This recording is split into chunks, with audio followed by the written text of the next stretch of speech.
Good evening to all of you. Topic का नाम लिखो chemical equilibrium. Chemical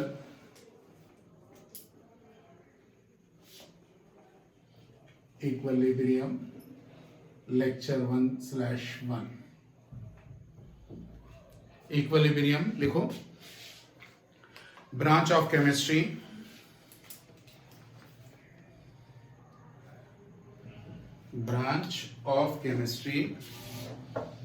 which deals with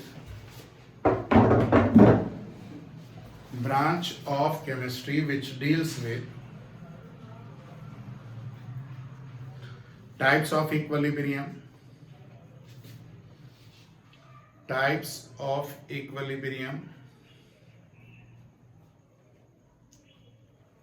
comma, characteristics of equilibrium,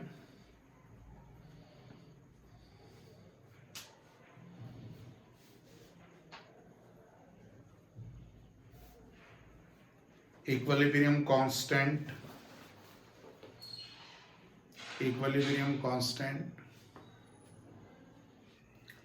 at given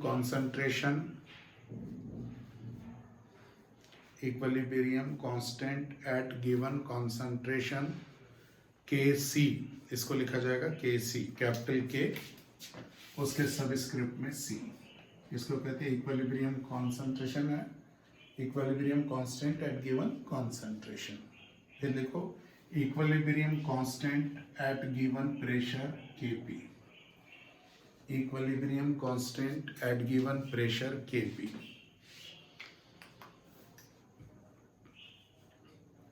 comma, factors which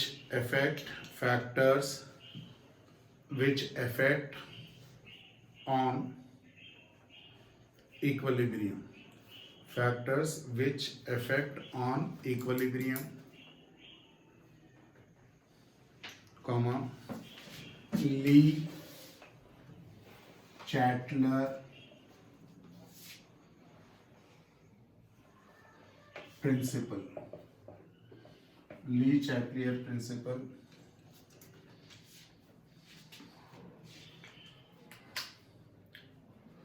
clear बेटा। इस unit में अपन equilibrium से related सारी बात करेंगे।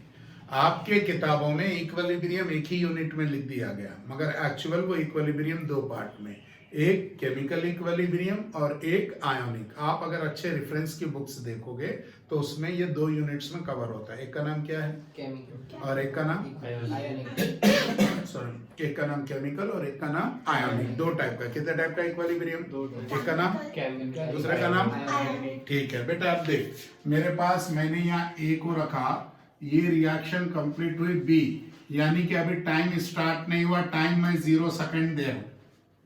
क्या अभी रिएक्शन स्टार्ट हुई? आपको कैसे पता चला? टाइम 0। कैसे पता चला? टाइम 0, यानी कि रिएक्शन अभी स्टार्ट नहीं हुई। ठीक है, आफ्टर कुछ टाइम के बाद ए, अभी रिएक्शन स्टार्ट नहीं हो तो कॉन्सेंट्रेशन ऑफ ए मैं कह रहा हूं 1 मोल। केमिस्ट्री में सारी बात किस में करोगे? मोल में। तो ए का 1 मोल है, बी रिएक्शन स्टार्ट नहीं हुई तो कुछ भी नहीं है। बोलो हाँ या ना? टाइम अब मान लो इसने t सेकेंड, यानी कि कुछ टाइम पास किया, A का 0 हो गया और B 1 मोल हो गया। यूनिवर्सल लॉ है, मास नेदर बी क्रिएटेड, थर्मोडायनेमिक्स कहता है एनर्जी नेदर बी क्रिएटेड। उसी तरह बेटा जो रिएक्टेंट था वो पूरा क्या हो गया? प्रोडक्ट। यानी कि ये इक्विलिब्रियम रिएक्शन नहीं हुई, क्योंकि यहाँ पे रिएक्टेंट पूरी तरह खत्म हो गया, या reaction is going to be complete. बात समझ में आई? जैसे फॉर एग्जाम्पल मम्मी ने एक पराठा परोसा, जब मम्मी लाके रखी थाली पे पूरा पराठा था, 20-25 मिनट के बाद मम्मी आके देखी थाली बिल्कुल खाली, तो क्या हुआ? वो पराठा पूरा अपने पेट में चला गया, तो रिएक्शन पूरी हो गई। यस और नो? क्या पराठा वापस मैं निकाल के थाली में परोस सकता हूँ? नहीं। ये कौन सी रिएक्शन हो गई? एक ही डायरेक्शन। क्या ये रिवर्सेबल होगी? नहीं। सेकेंड टाइप की देखो, एक एक्स है, हम वाई बनाने में लगे हैं, टाइम 0 सेकेंड है, तो एक्स का 1 मोल था, वाई का भी 0 था, और टाइम इसने t सेकेंड भी पास किया और इन्फिनाइट भी पास किया, तब भी a का 1 मोल ही है, y 0 है। तो क्या ये रिएक्शन हो रही है? नहीं। अपन ने क्या किया, गैस के ऊपर पानी डाल के उसमें पत्थर रख के चढ़ा दिया, कह रहे पत्थर गलेगा हम खा लेंगे, तो क्या पत्थर गल पाया? नहीं। तो क्या रिएक्शन हुई? नहीं। तो रिएक्शन कंप्लीट रिएक्टेंट ही है, it can not be converts into the product. कई ऐसी रिएक्शन होगी जिसमें रिएक्टेंट ही रहेगा मगर प्रोडक्ट नहीं बनेगा। अब तीसरी रिएक्शन अपन देख रहे, मेरे पास P था, टाइम 0 सेकेंड था, तो 1 मोल था, और ये आगे जाके Q बनने वाला है। मैंने टाइम T सेकेंड पास किया तो P 0.5 मोल रह गया और Q भी 0.5 मोल हो गया। मैंने टाइम और पास किया, T प्लस सम सेकेंड्स और किया, तब भी ये 0.5 ही है, ये 0.5। मैंने T इनफाइनाइट तक चेक किया, तब भी ये 0.5 है, तब भी ये 0.5 है।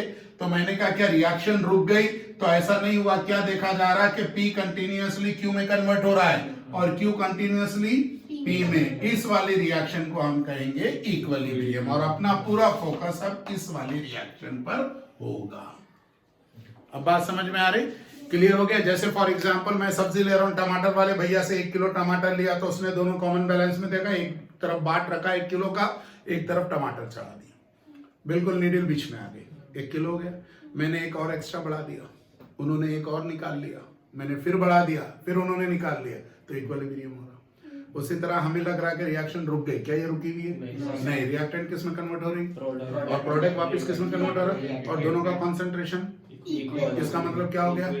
जैसे आप घर से मेरे पास आए हो, फिर मेरे पास से वापस घर को जा रहे हो, कौन सी रिएक्शन चल रही? Equilibrium reaction. अब बात समझ में आ गई? यानी कि केमिकल रिएक्शन 3 टाइप्स की हो सकती। एक रिएक्शन जो है रिवर्सेबल नहीं है, it going to be complete, ऐसी रिएक्शन जो पूरी तरह कंप्लीट होने जा रही, तो वो यूनिडायरेक्शन हो गई। और एक ऐसी रिएक्शन है जो बिल्कुल रिएक्शन भी नहीं कर रही है, तो वो रिएक्टेंट ही रहेगी। और एक ऐसी रिएक्शन है जो पार्शियली फॉरवर्ड चल रही है और बैकवर्ड भी हो रही है, यानी कि कॉन्सेंट्रेशन दोनों का बराबरी से आ गया एक सर्टेन टाइम के बाद। उस रिएक्शन का नाम क्या होगा? Equilibrium reaction. अच्छे से बात समझ में गई? लिखिए, chemical reactions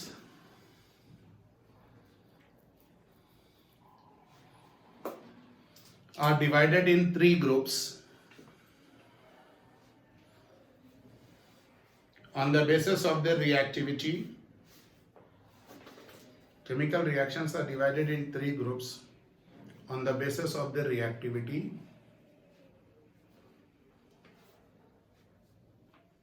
Number 1, those chemical reactions which are going to be complete,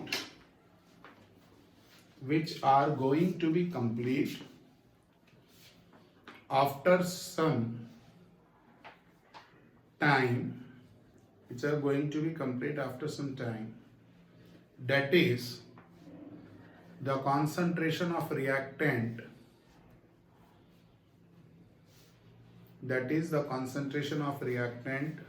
remains very less. The concentration of reactant remains very less, and the concentration of product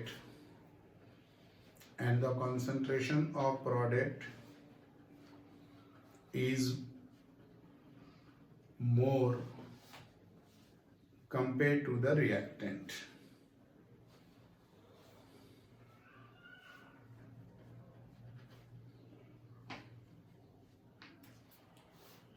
हो गया?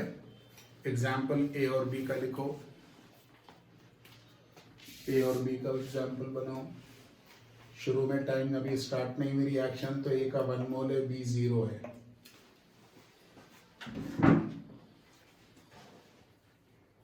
साहिल कंफर्टेबल है ना? दिक्कत तो नहीं है?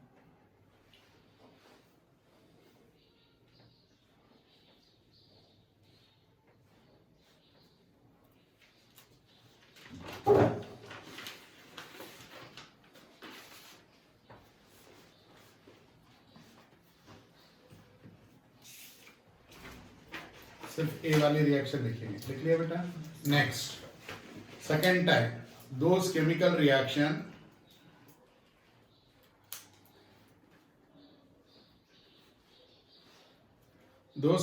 Reaction which does not possible those chemical reactions which does not possible or does not exist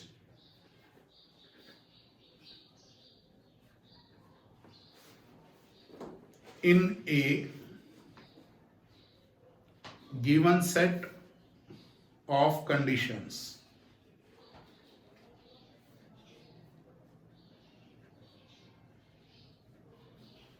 In this type of reactions,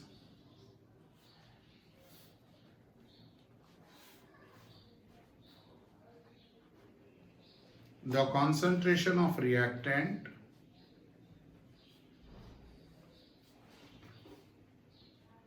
is more than the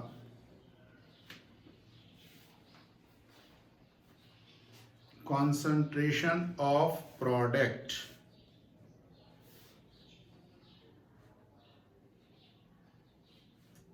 X and Y की copy करूं.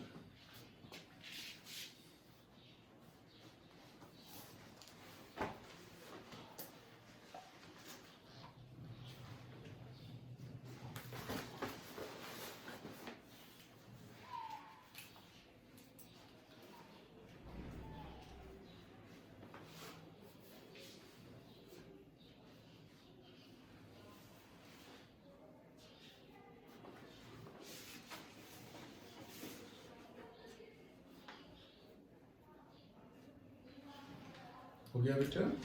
नेक्स्ट थर्ड, ये अपने काम के star लगाओ.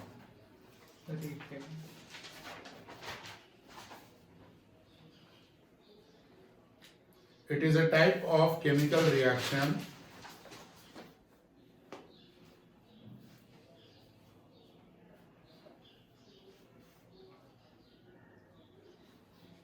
in which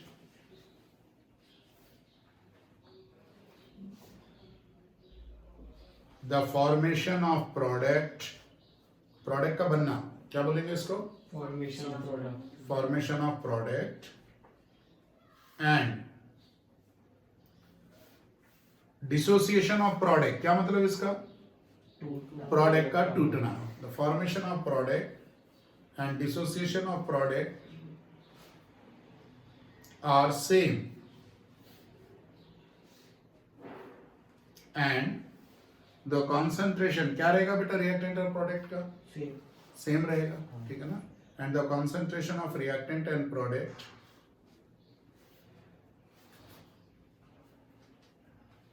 are nearly same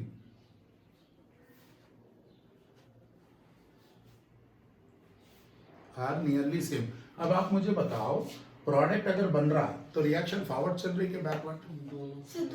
product बन रहा कह रहा हूं अभी मैं. हाँ यस बेटा शाबाश. अगर प्रोडक्ट बन रहा तो रिएक्शन प्रोडक्ट टूट रहा, यानी कि जितना उतना, जितने केमिस्ट्री में पढ़ा रहा हूँ आप सीख रहे हो, जितने घर जा रहे हो उतनी भूल रहे हो. अरे जहाँ से शुरू हुए थे वहीं रह गए ना अपन. तो रेट ऑफ फॉरवर्ड रिएक्शन सही है ना मेरे पास? रेट ऑफ फॉरवर्ड रिएक्शन और rate of backward are same. That reactions are called as chemical equilibrium. Chemical word क्यों दे रहे हो? क्योंकि भाई केमिकल यानी कि इलेक्ट्रॉनों का चेंज हो रहा, इलेक्ट्रॉन का ये केमिकल रिएक्शन हो रही, तो आप इसको केमिकल बोलोगे. और अगर खाली फिजिकल चेंज हो रहा है तो फिजिकल इक्विलिब्रियम बोलेंगे. तो मैं उसको भी अलग से डिस्कस करूंगा. केमिकल वर्ड क्यों यूज कर रहा है? क्योंकि सर उसके अंदर इलेक्ट्रॉनों का लेना देना हो रहा. पहले हमने कुछ दिया, बाद में कुछ बन गया. पहले कच्चा समोसा था, कढ़ैया में डाले, तल के निकला पक्का समोसा. फिर कढ़ैया में डाले, पक्का समोसा जाके कच्चा समोसा हो गया. खैर ऐसा होता नहीं है क्योंकि ये फर्स्ट टाइप की रिएक्शन है. एक बार समोसा बन गया उसके बाद वापस समोसा फिर से नहीं टूट सकता है. तो ये फर्स्ट टाइप की हुई. अरे बोलिए हाँ या ना? उसी तरह बेटा अपने पास जितना रेट ऑफ फॉरवर्ड रिएक्शन रहेगा उतना रेट ऑफ बैकवर्ड रिएक्शन. तो आपके केमिस्ट्री पढ़ना कौन सा है? इक्विलिब्रियम ही है ना? नहीं सर, पहला वाला है. इक्विलिब्रियम तो नहीं होगा सर. आप जितना सिखाओगे गारंटी ऐसा है. क्या गारंटी? घर जाके हम उतना भूलेंगे. ठीक है ना. ताकि हम चाहते हैं इक्विलिब्रियम मेंटेन हुआ करे. तो इसमें रिजल्ट गड़बड़ हो जाएगा. ठीक है ना. मुझे कोई एतराज नहीं, मगर रिजल्ट गड़बड़ हो जाएगा. अपने साथ ही आगे निकल जाएंगे, अपन पीछे. इसलिए अपन फर्स्ट टाइप की रिएक्शन केमिस्ट्री पढ़ने में कौन सी टाइप की? फर्स्ट टाइप की. ठीक है ना. केमिस्ट्री पढ़ने में फर्स्ट टाइप. खेलने कूदने में लास्ट टाइप की. यानी कि जितना खेलो उतना भूल गए तो दिमाग खाली रहेगा. ठीक है ना. चलो यहाँ तक अच्छे से लिखो. इसी में लिखो और करके इन केमिकल इक्विलिब्रियम में the rate of forward reaction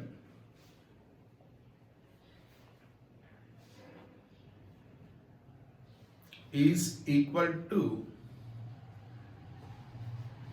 the rate of backward reaction.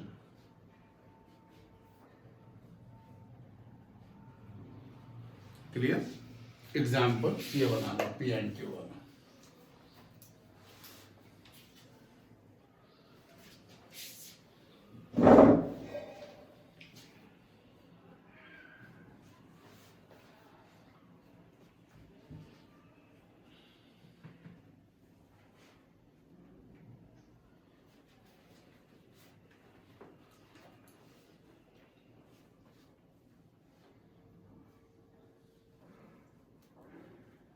Sir equilibrium start होने से पहले वो ए वाला ही रहता है। हाँ, पहले ये रहता है, फिर एक टाइम के बाद, इसलिए अपन ने t सेकेंड, तो वो रिएक्शन आगे चली, फिर उसके बाद अपन ने और टाइम बढ़ा के चेक करना शुरू किया। आज अपन घर में जाकर प्रैक्टिकल करेंगे, मैं आपको प्रैक्टिकल के लिए एक एग्जांपल दूंगा, वो वर्कआउट करेंगे। हो गया?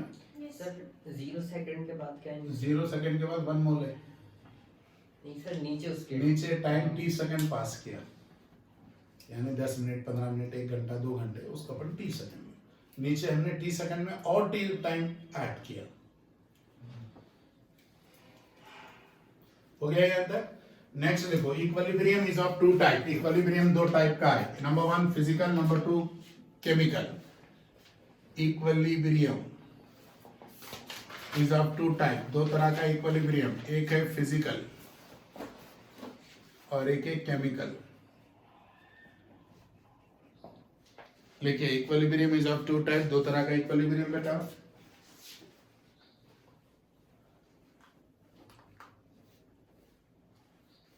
एक कौन सा?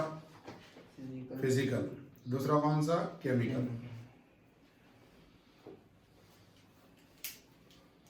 साइड हेडिंग डालो, लिखिए बेटा, 2 टाइप का लिखो। साइड हेडिंग डालो, physical equilibrium.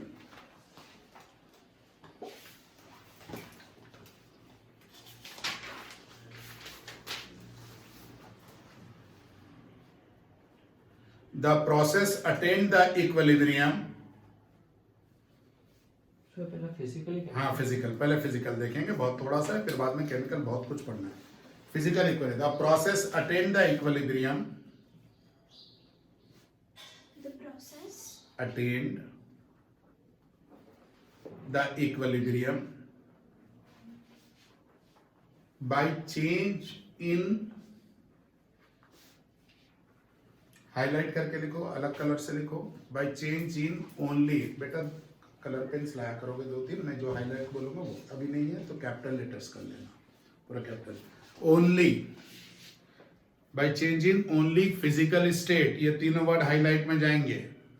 Only physical state, change in only. अभी अपने पास डिफरेंट कलर नहीं है तो अपन एक ही से क्या करेंगे, कैपिटल लेटर में लिख लेंगे तो वो दिखने लगेगी।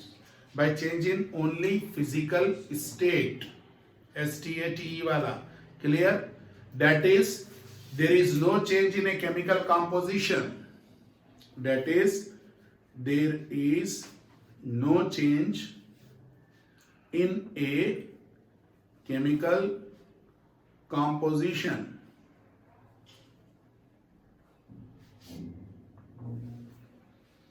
केमिकल कॉम्पोजिशन में कोई चेंज होगा क्या? नहीं। चलो देखो, फिजिकल में देखो, फॉर एग्जांपल मैं सॉलिड है यहाँ पे, कौन है भाई? सॉलिड। और ये कन्वर्ट हो रहा सिर्फ किसके अंदर? लिक्विड। सर एक एग्जांपल तो दो। मैंने दिया आइस, आइस का फार्मूला क्या होगा? H2O सॉलिड फॉर्म में, yes sir. फिर लिक्विड में हुआ, H2 बोलो भाई लिक्विड में हुआ, तो लिक्विड में आप उसको वाटर ही बोलते हो। फार्मूला क्या होगा?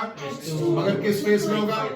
लिक्विड। यहाँ भी देखो 2 हाइड्रोजन 1 ऑक्सीजन, यहाँ भी देखो 2 हाइड्रोजन 1 मगर एक ऐसी स्टेट आई कि सॉलिड कन्वर्ट हो रहा है किसके अंदर, लिक्विड में, और लिक्विड कन्वर्ट हो रहा सॉलिड में। आप देखते हो बर्फ जब जमाते हैं तो बर्फ के आसपास जो है सॉलिड और लिक्विड का इक्विलिब्रियम स्टेट आता है, सॉलिड से लिक्विड में और लिक्विड से सॉलिड में। यहाँ तक अच्छे से बात समझ में आ गई। सॉलिड जब लिक्विड में कन्वर्ट होता है तो वो टेम्परेचर का नाम होता है मेल्टिंग, क्या बोलेंगे, मेल्टिंग पॉइंट। कौन सा पॉइंट बेटा, पॉइंट का मतलब है थर्मामीटर पे कौन सी जगह पर, यानी कि क्या टेम्परेचर। पॉइंट यानी कि आपने यहाँ पे देखा 4 डिग्री पे ये मेल्ट होने लगा, समझ में आ रही बात, तो ये पॉइंट हुआ। थर्मामीटर स्केल पे जो रीडिंग होता है उसको पॉइंट कहते हैं। क्लियर हो गया। तो बोल बेटा सॉलिड अगर लिक्विड में कन्वर्ट हो रहा है तो कौन सा होगा इक्विलिब्रिया, सॉलिड लिक्विड इक्विलिब्रिया।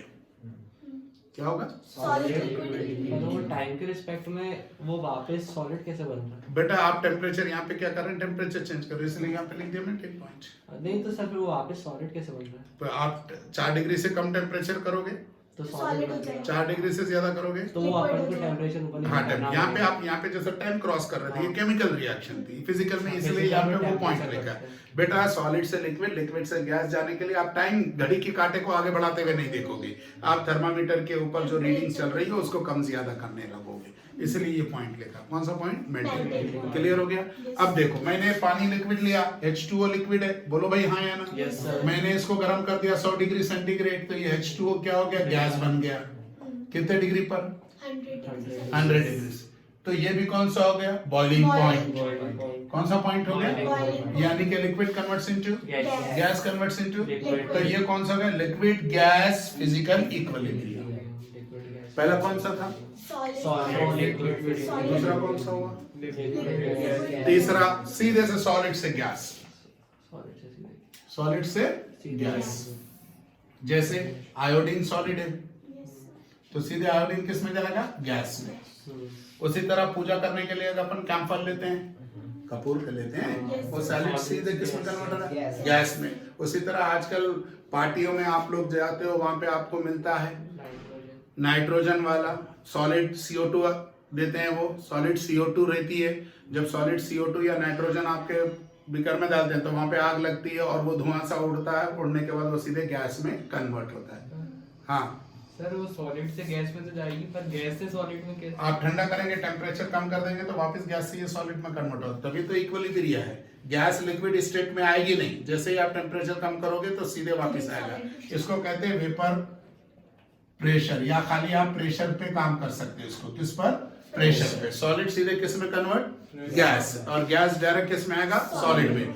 कुछ ऐसे सॉलिड्स है जो लिक्विड फेस में नहीं आते हैं, जैसे आयोडीन है, आयोडेक्स जो आप लगाते हो उसमें आयोडीन होता है। आयोडेक्स आप जब हाथ पे लगाओगे तो वो लिक्विड में नहीं होगा, हाथ पे जब पेन हो रहा है आप आयोडेक्स लगाओगे तो वो सीधे से वेपर्स में उड़ेगी, और जब टेम्परेचर कम करेंगे तो वो फिर मॉलिक्यूल डायरेक्ट इतने पास होंगे कि सॉलिड में ही कन्वर्ट होगी, क्योंकि आयोडीन एक ऐसा नॉन मेटल है जो सॉलिड में एग्जिस्ट करता है, उसको हल्का सा गर्म करेंगे तो लिक्विड में।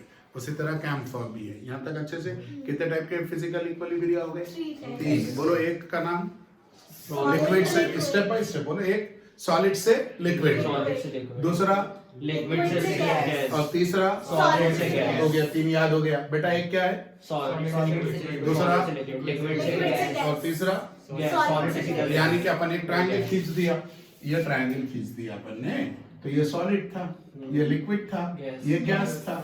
तो एक तो ये भी हुआ, एक ये भी हुआ, और एक ये भी हुआ। अरे बोलो हाँ यार। अब ये ट्रायंगल याद रखेंगे अपन, तो इसमें क्या ज्यादा पढ़ना नहीं पड़ेगा, एक छोटे से ट्रायंगल में सारी केमिस्ट्री आ गई, फिजिकल टाइप। सॉलिड से किस में, लिक्विड में। क्लियर हो गया। और सॉलिड से सीधे गैस, और लिक्विड से सीधे गैस। ये पूरे इक्विलिब्रिया। इक्विलिब्रिया है तो अब एरो हम दूसरी तरफ भी लगाएंगे, तो ये एरो ऐसे भी जाएगा, ये एरो ऐसे भी जाएगा, और ये एरो ऐसे भी जाएगा। अब अच्छे से समझ में आ गया, क्लियर हो गया। यहाँ पे फिजिकल इक्विलिब्रिया खत्म हो गया। कौन सा इक्विलिब्रिया, फिजिकल। फिजिकल बहुत थोड़ा सा है मगर केमिकल बहुत बड़ा सा है, तो फिजिकल अच्छे से समझ में आ गया। लिखिए, it is of 3 type. Physical equilibria is of 3 types. Number 1,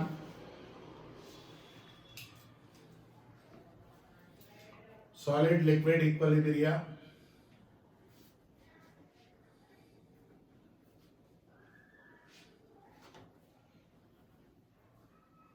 Solid converts to liquid and liquid converts to solid, solid change to liquid, solid change हो रही liquid में, solid change to liquid and vice versa.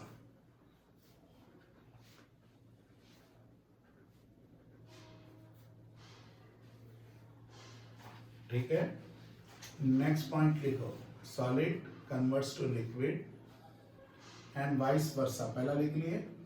Next point लिखो, हाँ vice मतलब same, फिर liquid converts to solid, वैसे ही universe में. Next point, temperature at which, sir इसी हेडिंग के अंदर. हाँ इसी में, temperature at which solid converts to liquid is called as melting point. कौन सा पॉइंट बेटा? Melting point. मेल्टिंग पॉइंट, जहाँ पे सॉलिड किस में कन्वर्ट हो रहे हैं, तो Liquid. वो पॉइंट का नाम Melting मेल्टिंग point. पॉइंट. अब ये बना लो एग्जांपल, आइस एंड वाटर.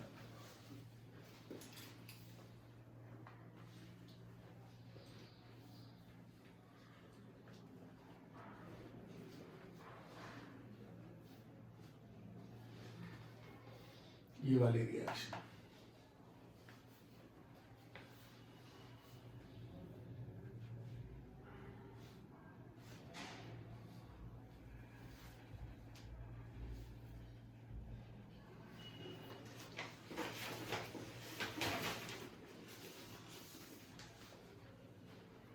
हो गया. नेक्स्ट लिखो, liquid gas equilibrium. Liquid gas equilibrium.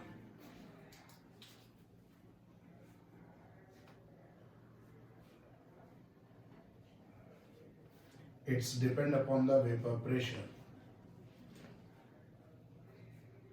It depends upon the vapor pressure. Sir ये बॉइलिंग पॉइंट पे होगा ना हाँ तो आगे लिक्विड बता रहा ना अभी. Third point, the temperature at which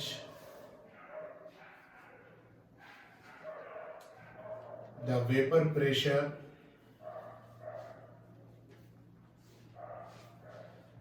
of a liquid is equal to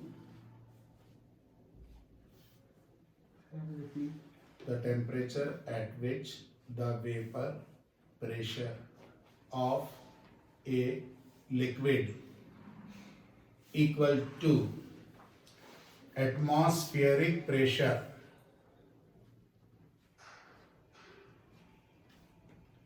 is called as boiling point.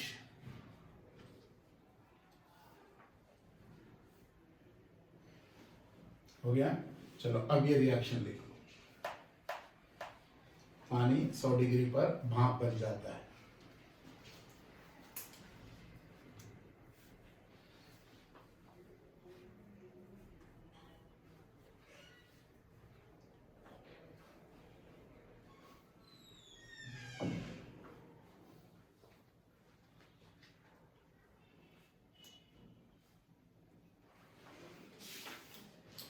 हो गया.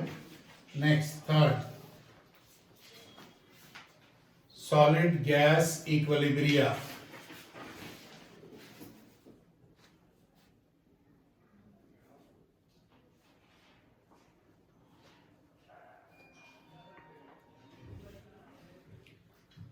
It is a type of equilibrium established. It is a type of equilibrium established between solid and vapor phase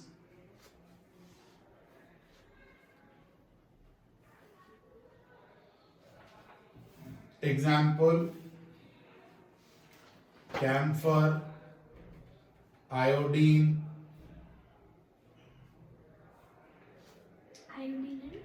camphor, iodine, solid CO2, solid CO2 का नाम है dry ice. Solid CO2 को क्या बोलोगे? Dry ice. Bracket में dry ice लिखो और ये कॉपी कर लो।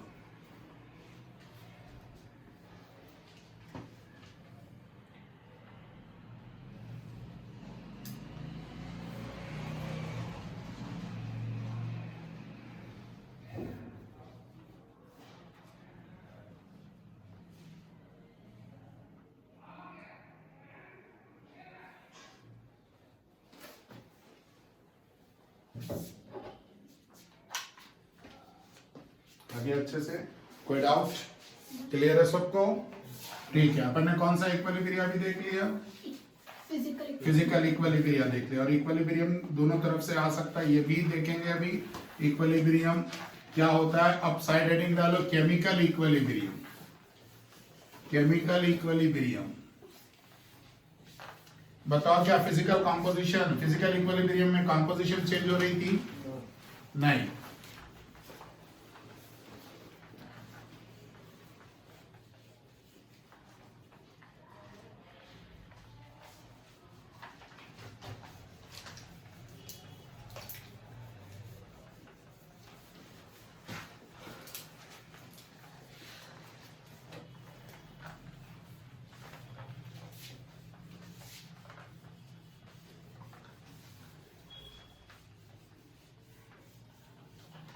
नेक्स्ट, हाँ भाई, A प्लस B, ये C plus D।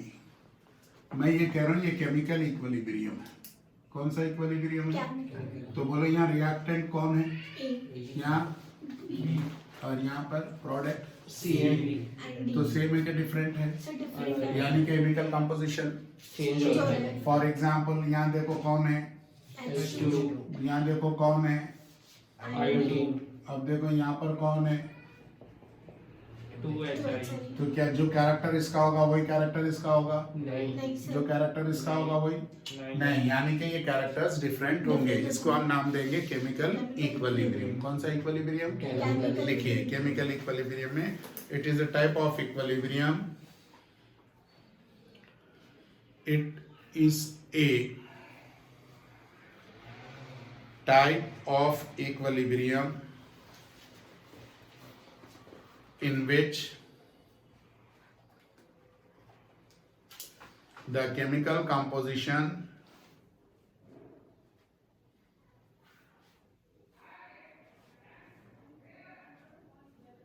is changed। Chemical composition क्या हो जाएगी? चेंज हो जाएगी। ठीक है ना? एग्जाम्पल बोर्ड पे है बेटा, कॉपी कर लो। पहले AB वाला लिखो, उसके बाद में H2 और I2 वाला लिखो।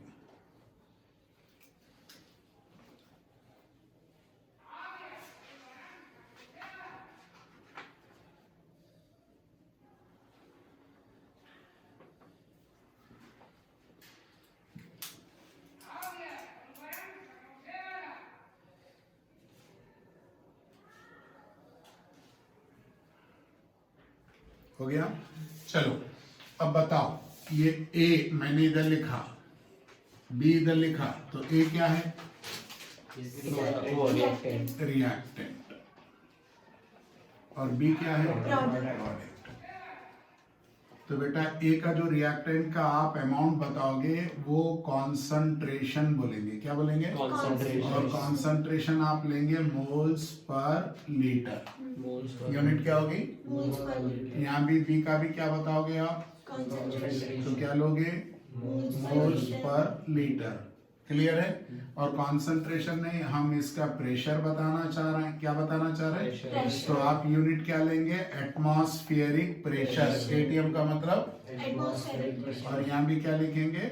एटमॉस्फेरिक याद रखना, अगर प्रेशर की बात करेंगे, पीस की बात कर रहे हो तो ये, और अगर C की बात कर रहे हैं तो ये। C के लिए यूनिट क्या होगी?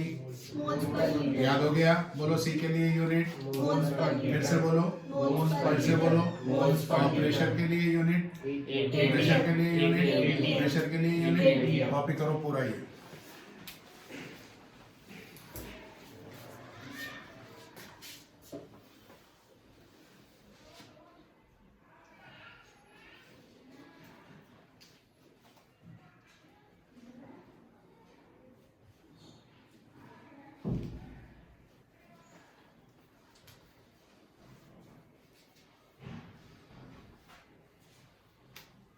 सर मोल लिक्विड होगा तभी लेंगे या वो मोल पर लीटर लिक्विड होगा तभी नहीं लेंगे? सॉलिड गैस कुछ Solid सब में कॉन्सेंट्रेशन गैस भी रहा तो कॉन्सेंट्रेशन तो रहेगा हाँ सर। भाई वेदर इट में बी लिक्विड सॉलिड और gas concentration means moles per litre जब भी वर्ड कॉन्सेंट्रेशन आ जाए मोल्स पर लीटर अगर प्रेशर की बात हुई तो ओनली फॉर गैस क्योंकि गैस ही प्रेशर लगाती है लिक्विड सॉलिड प्रेशर नहीं लगाते हैं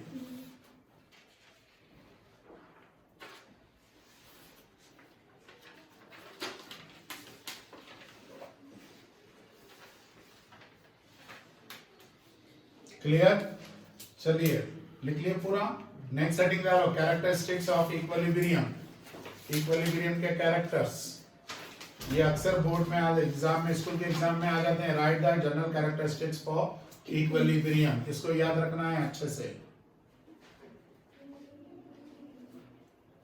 ठीक है तो बोल बेटा इक्विलिब्रियम में rate of forward reaction and rate of backward reaction are same लिखो first point in equilibrium reactions in equilibrium reactions rate of forward reaction equals to rate of backward reaction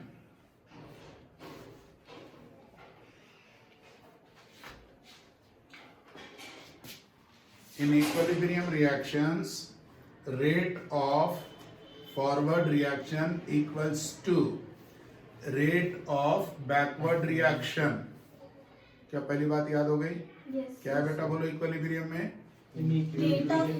rate of equals to जितनी speed से आप घर से coaching आ रहे हो उतनी speed से वापस घर कोचिंग से घर जा रहे हो तो इक्विलिब्रियम ईमानदारी से बताओ कितने लोग इक्विलिब्रियम पर काम करते हैं बहुत कम नहीं अपन कोचिंग को तो घर से लेट निकलते हैं और जल्दी जल्दी भाग के आते हैं और जब कोचिंग से छूटते हैं तो पहले कोचिंग के बाहर ही टाइम पास करते हैं 15-20 मिनट फिर नुक्कड़ पे 2-4 मिनट फिर समोसे की दुकान पे 2-4 मिनट तो ये इक्विलिब्रियम कहाँ हुआ क्या भाई नहीं हुआ ना ये इक्विलिब्रियम जिस दिन आप जितने टाइम में घर से यहाँ आओ और उतने ही टाइम में वापस घर जाओ तो अपने आप शाम में सोने के टाइम पे बोलना आज मैंने इक्विलिब्रियम अटेन किया पहली बात हो गई अब ये बताओ एक रिएक्शन हो रही उसमें एक प्रोडक्ट गैस है एक प्रोडक्ट क्या है गैस कंटेनर मैंने खुला रखा तो गैस तोड़ के भाग जाएगी Yes, sir. तो क्या वापस जा पाएगा रिएक्शन नहीं सर नहीं सोच के बताओ नहीं नहीं इसका मतलब equilibrium attained in a closed container ये second character second point equilibrium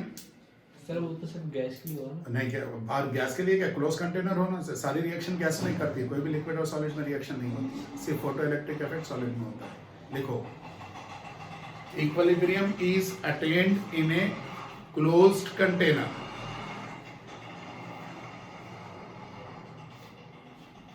clear हो गया ये पॉइंट सबको क्लियर है यस सर और क्लोज कंटेनर किताब लगती है मैं तो कहता हूं आइसोलेटेड सिस्टम होना चाहिए यानी हीट भी बाहर नहीं निकलना चाहिए अगर बाय चांस हीट आई और बाहर निकल गई तो रिएक्शन वापस जाने के लिए हीट चाहिए तो अब जैसे आपने एक बुक खरीदी 500 की नोट दी 400 की बुक थी उसने 100 रुपए आपको वापस दिए आप वापस कर दिए ये बुक नहीं चाहिए मैं राइटर अच्छा नहीं है और उसने आपको 500 रुपए देगा कि 400 आपने कहा नहीं हमने तो 500 की नोट दी थी 500 की नोट दो तो बोलेगा वो 100 रुपए भी तो दो तुम बोलेगा क्या नहीं यस सर नहीं तो लड़ाई मारपीट हो जाएगी समझ में आ रही बात सेम वही कंडीशन अगर हीट बाहर निकल गई तो गड़बड़ हो जाएगी तो इसलिए क्लोज के आगे आप लिखो आइसोलेटेड मुझे क्लोज इसलिए लिखाना होगा अगर मैं आइसोलेटेड लिखा दूं तो तुम्हारी स्कूल की टीचर काट देगी ये क्या लिख लिया ठीक है ना तो ब्रैकेट में लिखो आइसोलेटेड सिस्टम यानी ना हीट निकले ना मास निकले सेकंड हो गया third equilibrium is represented by half head arrows equilibrium is represented by बोल के ये साइन बनाइए इक्विलिब्रियम इससे रिप्रेजेंट करेंगे equilibrium is represented by 2 half head arrows equilibrium को इससे रिप्रेजेंट किया जाता है हो गया अब जरा सोच के बताओ मैंने रिएक्टेंट ए डाला तो थोड़ी देर के बाद बी बनेगा फिर उसके बाद बी टूटेगा यस सर मान लो मैंने सीधे से बी डाला तो थोड़ी देर के बाद ए बन जाएगा फिर ए टूटेगा यस सर अरे बोलो हाँ यार। हाँ सर यानी अगर मैं ए डालता हूँ बी बन रहा है बी बनेगा बनने के बाद टूटेगा हाँ। मान लो ए नहीं डाला बी डाला ए बनेगा, फिर ए टूटेगा। इसका मतलब equilibrium can be attend on either side. कोई ऐसी गारंटी नहीं कि ए डाले तो इक्विलिब्रियम आएगा, बी डालेंगे तो नहीं, क्या ऐसा पॉसिबल है? नहीं, इक्विलिब्रियम तो दोनों बराबर रहना है, चाहे आप ए से शुरू करो या बी से शुरू करो। अगर हमने पहले बी डाला तो थोड़ी देर के बाद ए बनेगा, फिर ए का टूटना शुरू होगा, फिर इक्विलिब्रियम आ जाएगा। तो बोलो दोनों तरफ से अटेंड कर सकते Yes, sir. हैं। लिखिए सर तो ऐसा बोल सकते हैं कि दोनों साइड प्रोडक्ट। हाँ, दोनों साइड। हाँ, तो अब आप जब बी डालोगे तो बी की तरफ से बात करोगे, जब ए डालोगे तो ए, जब आप बी डाले तो बी आपके लिए रिएक्टेंट हो गया। जनरली केमिस्ट्री में जो लेफ्ट साइड लिखा रहता है एरो के टेल की तरफ, वो रिएक्टेंट होता है। तो नीचे वाले के लिए देखो टेल की तरफ कौन लिखा है? बी, और ऊपर वाले के ए। दोनों तरफ से हो रहा, इसलिए लिख रहे, लिखो equilibrium can be attend on either side.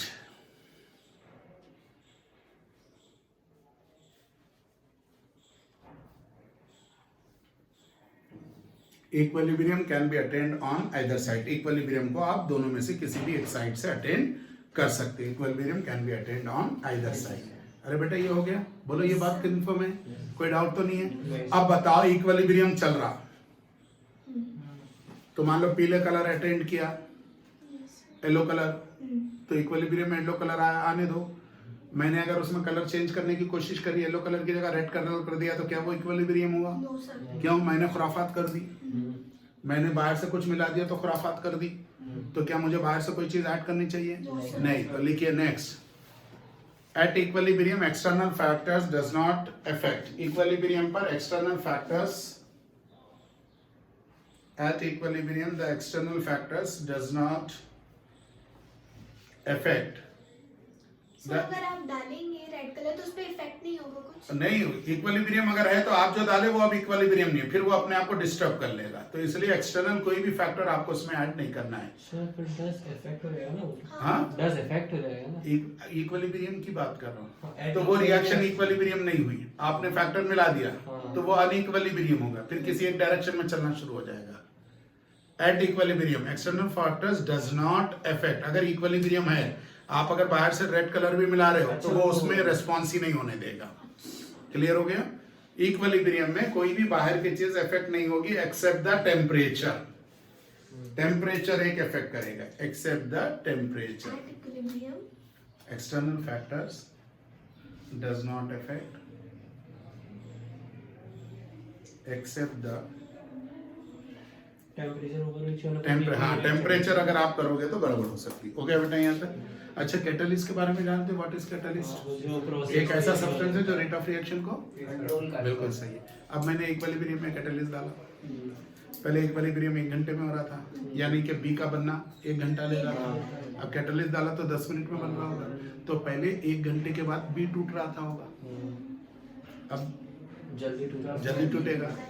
तो बोलो इक्विलिब्रियम में कैटलिस्ट का इफेक्ट हुआ कि नहीं हुआ? हुआ सर। नहीं हुआ। क्यों? कैटलिस्ट तो टाइम से कोई रिलेटेड ही नहीं है। इक्विलिब्रियम आप किसको बोल रहे हैं? Reaction, reaction backward. आपने कहीं बोला टाइम को भी देखना है? No, sir. नहीं, आपने कहा rate of Reaction. Forward reaction equals to the, Rate of backward reaction. पहले ए से बी 1 घंटे में बन रहा था, Yes, sir. हमने कैटलिस्ट डाला तो फिर उसके बाद बी से ए टूटने में और टाइम लगा होगा। अब मैंने कैटलिस्ट डाला तो 10 मिनट में बी बना डाला, तो बी अब 10 मिनट में टूटने लगेगा। इक्विलिब्रियम बी के टूटने के बाद आएगा कि बी के बनने के टाइम पे आएगा? टूटने के टाइम पे आएगा। तो दोनों रिएक्शन बराबर होगी तभी तो इक्विलिब्रियम आएगा। Yes, sir. तो इसमें कैटलिस्ट का कोई रोल है नहीं है। कैटलिस्ट तो कैटलिस्ट ये बेटा नीट में आईआईटी में भी पूछा गया सो क्वेश्चन है, नीट में भी पूछा गया है कि कैटलिस्ट ऐड करने पर इक्विलिब्रियम पर क्या इफेक्ट होता है। तो आप लिखेंगे no effect by adding of catalyst. Catalyst क्या कम कर रहा है? Sir, time. टाइम। जैसे आप अपने घर से मेरे तक आ रहे हो, आपका 1 घंटा लग रहा, आपने डैडी से बोला बहुत टाइम लगता है सर के पास पढ़ने जाने में, तो डैडी ने आपको गाड़ी दिला दी, तो गाड़ी से आप 1 घंटे की जगह 10 मिनट में आ गए। तो क्या गाड़ी आने से आपको केमिस्ट्री समझ में आने लगी? Yes, sir. अरे हाँ, आने तो लगी। गाड़ी के आने से आप क्या नहीं, मैं कह रहा हूँ ठीक है, मेरे पास आ रहे थे, जितनी आ रही थी ठीक है, आपने गाड़ी पे आ गए, तो आज गाड़ी पे बैठते केमिस्ट्री समझ में आ गई, पैदल आए तो केमिस्ट्री समझ में नहीं है, क्या ऐसा कुछ हुआ? नहीं। यानी कि गाड़ी का रोल केमिस्ट्री के लेने देने में कुछ भी नहीं है, सिर्फ आपका टाइम बचा रहा। उसी तरह इक्विलिब्रियम में कैटलिस्ट डालने से सिर्फ क्या बचा रहा? टाइम बचा रहा। मगर इक्विलिब्रियम तो बी का बनना और बी का टूटने से। अरे बोलो हाँ या ना? अब तो बात समझ में आ गई। कैटलिस्ट से क्या इक्विलिब्रियम इफेक्ट होगा? नहीं होगा। Is it clear? लिखो, catalyst does not affect on equilibrium. Catalyst does not affect on equilibrium. Catalyst equilibrium पर effect नहीं करता है। क्लियर हो गया? Yes. ठीक है, चलो बेटा ये बना लो इक्विलिब्रियम की रिएक्शन, इसे भी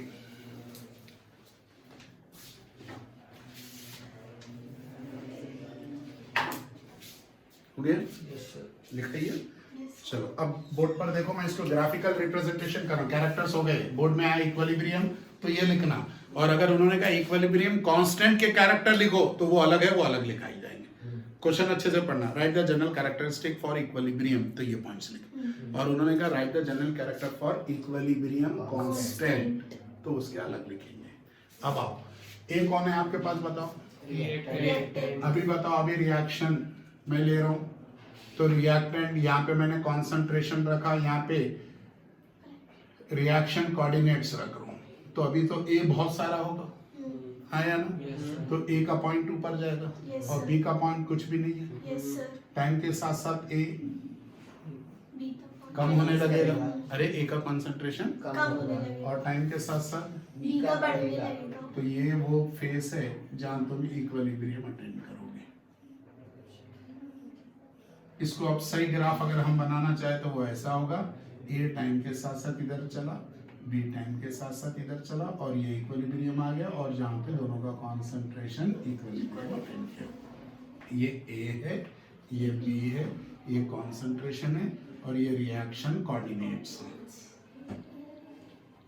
हो गया? अच्छे से समझ में आ गया?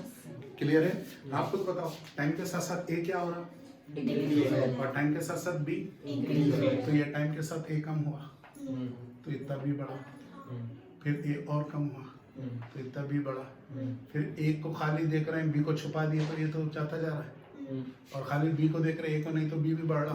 मगर सच्चाई में ये है कि यहाँ पर आने के बाद जो बी बना वो ए भी बना रहा है, और जो ए बना वो बी भी बना रहा है। तो इसलिए अपने एक्चुअल ग्राफ ये बना, दोनों आप बनाएंगे। क्लियर हो गया बेटा? कॉपी करो।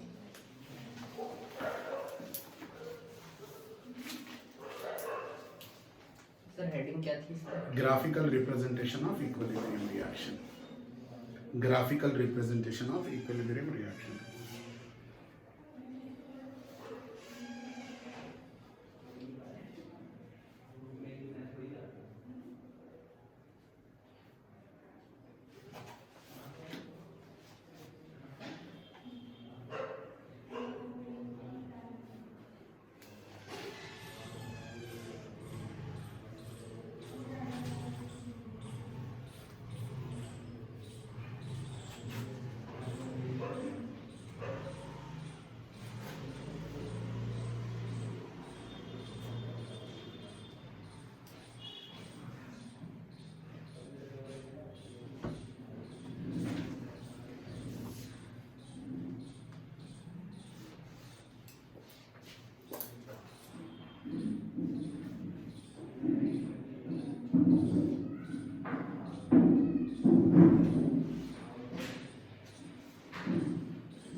सर ये वाला ग्राफ टाइम के रिस्पेक्ट में कौन सा? ये बेटा नहीं, ये कॉन्सेंट्रेशन है और रिएक्शन कोऑर्डिनेट्स, जो रिएक्शन हो रही वो बता रहे। टाइम से कोई रिलेशन, इक्विलिब्रियम में कोई भी इक्वेशन टाइम से रिलेटेड नहीं जाएगी। टाइम से रिलेशन आपको 12th में एक टॉपिक मिलेगा केमिकल काइनेटिक्स, उसमें बताऊंगा मैं। इसमें सिर्फ रिएक्शन से केमिकल। समझ में आ रहा है? कुछ साइड से तो नहीं निकल रहा भाई? पूरा क्लियर है?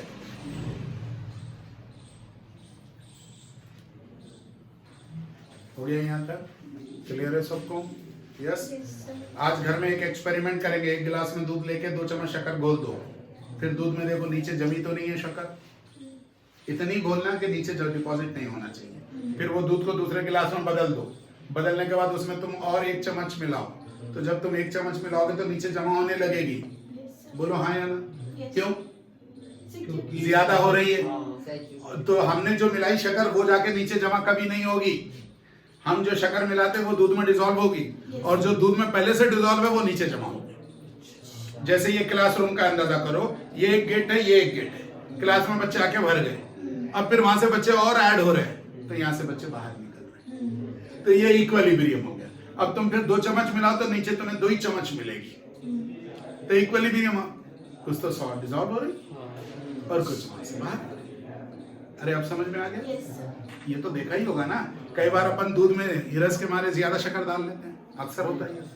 शक्कर डालने का अपने को मौका मिलता तो अपन को ज्यादा डाल लेते हैं, बाद में देखो तो नीचे रुकी रहती है। अक्सर होता है ये तो। क्यों? अपने को लगता है कि अपन पूरी पी लेंगे, नहीं, सिस्टम तुम्हें सपोर्ट ही नहीं कर रहा। क्या सपोर्ट नहीं कर रहा? क्योंकि सॉल्वेंट मुझे दूध ज्यादा है, शक्कर कम है। केमिस्ट्री कहती है जो ज्यादा है वो सॉल्वेंट और जो कम है वो सॉल्यूट। तो ज्यादा सॉल्वेंट है, सॉल्वेंट ज्यादा जितनी सॉल्यूट उसमें डिसॉल्व हो सकती है उसी को लेगा, बाकी को ढकेल देगा। ये आज एक्सपेरिमेंट अपन करेंगे। क्लियर? टेम्परेचर बढ़ा दे तो टेम्परेचर बढ़ाए तो फिर और सॉल्वेंट